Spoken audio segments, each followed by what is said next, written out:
Esta es la historia de la estrepitosa caída de Vitor Roque, el joven brasileño que llegó al Fútbol Club Barcelona como la próxima gran estrella, pero que terminó siendo considerado un fracaso en Europa y regresando a Brasil como un auténtico lastre y bulto que no merecía la pena. ¿Qué pasó con Tigriño?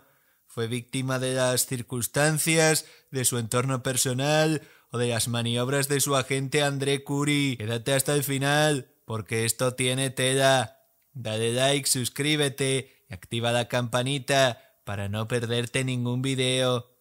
El sueño de Barcelona.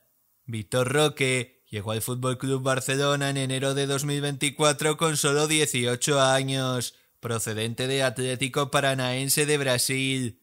El club pagó 30 millones de euros fijos más hasta 31 en variables, una cifra brutal para un chico que apenas tenía experiencia en la élite. Lo vendieron como el heredero de Lewandowski, el próximo 9 de Brasil, apodado Tigriño. ¿Pero qué pasó? Desde el principio las cosas no cuadraron. Xavi Hernández, el entrenador de entonces, no le dio confianza alguna. En 6 meses, Vítor jugó solo 16 partidos, marcó 2 goles y sumó apenas 319 minutos en la liga. En los entrenamientos se decía que no encajaba en el estilo del Barça, le costaba adaptarse al juego de posición y a los famosos rondos. Él solo sabía correr y presionar. Además, llegó en un momento complicado para el club, con problemas económicos y un vestuario bajo presión. El entorno no ayudó, las expectativas eran altísimas y las redes sociales no perdonaron. Memes, críticas, comparaciones injustas. Vítor, un chico joven en un país nuevo, empezó a sentir el peso de ser una promesa en un club como el Barça. La cesión al Betis. En el verano de 2024, con la llegada de Hansi Flick al Barça, quedó claro que Vítor no entraba en los planes. El club decidió cederlo al Real Betis, un equipo donde se esperaba que tuviese minutos y mostrara su talento. Al principio pintaba bien.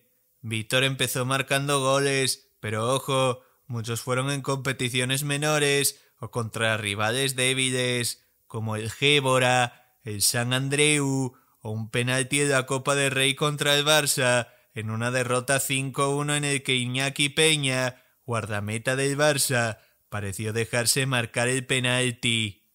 Vítor corría y corría con la verdiblanca, pero se ponía solo delante del portero y se la hacía de noche. El director técnico Manuel Pellegrini le dio oportunidades durante la primera mitad de temporada, pero la llegada de otro delantero que sabía marcar goles, el colombiano Cucho Hernández, en enero de 2025, le quitó protagonismo. Vítor pasó de titular a suplente y rápidamente tiró la toalla. Aquí entra otro factor clave, su vida personal. A finales de 2024, Vítor se separó de su entonces esposa, Diana Lins, con quien se había casado antes de llegar a Europa y tenía un bonito perro celebrity en común.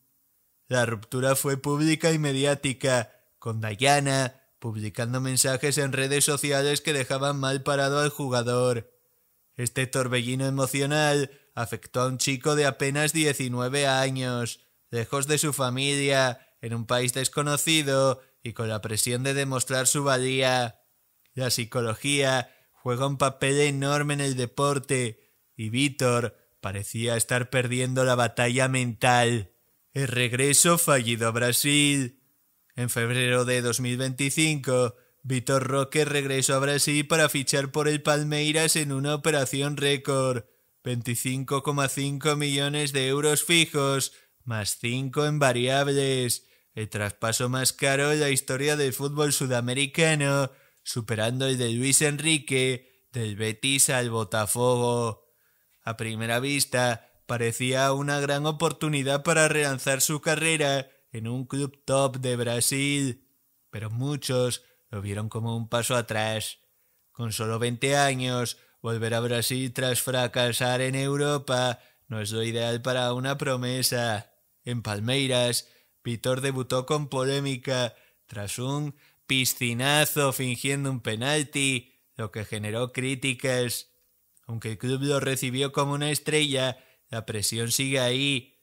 Palmeiras espera que lidere el ataque en torneos como la Copa Libertadores o el Mundial de Clubes, pero su confianza parece tocada tras 2 años turbulentos, y hasta el momento en el que estoy haciendo este video, Vítor no ha respondido.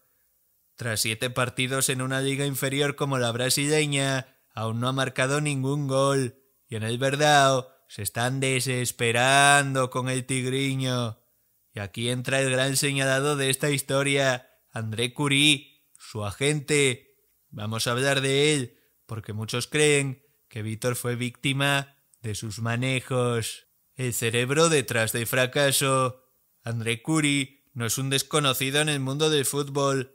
Este agente brasileño ha estado detrás de varios fichajes del Barça, muchos de ellos considerados fracasos. Keirson, Enrique, Douglas, el cual hicimos un video, Mateus Fernández, la lista es larga. Con Vitor Roque, muchos ven un patrón similar. Curí convenció al Barça de pagar una fortuna por un jugador joven, sin experiencia en Europa, en un momento de crisis económica. La operación levantó sospechas desde el principio. ¿Por qué tanta urgencia? ¿Por qué esas cifras? Algunos medios apuntan a que Curí se llevó jugosas comisiones, algo que él niega a día de hoy, echándole la culpa del fracaso de Roque a la prensa catalana. Después, cuando Vítor no cuajó, Curí orquestó su cesión al Betis y luego su traspaso al Palmeiras, moviendo más de 55 millones de euros en traspasos. Para sus críticos, esto no es solo un fracaso deportivo, sino una estafa financiera. El Barça recuperó gran parte de su inversión, pero quedó en evidencia por apostar por un proyecto que nunca tuvo lógica deportiva. Curí, por su parte, defiende a Vítor. Dice que es un gran talento, que solo necesita tiempo y que podría volver a Europa en un par de años, que podría ir al Mundial con Brasil e incluso regresar al Barça. Pero ¿le creemos? Su historial no juega a su favor. La historia de Vítor Roque es un recordatorio de lo cruel que puede ser el fútbol de élite. Un chico con talento, pero atrapado en un torbellino de expectativas, problemas personales y decisiones cuestionables. ¿Fue una estafa de André Curí, un error del Barça o simplemente un joven que llegó demasiado pronto al escenario equivocado? Lo cierto es que Vítor tiene solo 20 años y mucho fútbol por delante. En Palmeiras tiene la oportunidad de reencontrarse consigo mismo. ¿Qué opinas tú? ¿Crees que Tigriño volverá a rugir en Europa o que su historia en el viejo continente ya terminó? Déjamelo en los comentarios, comparte el video y nos vemos en el siguiente.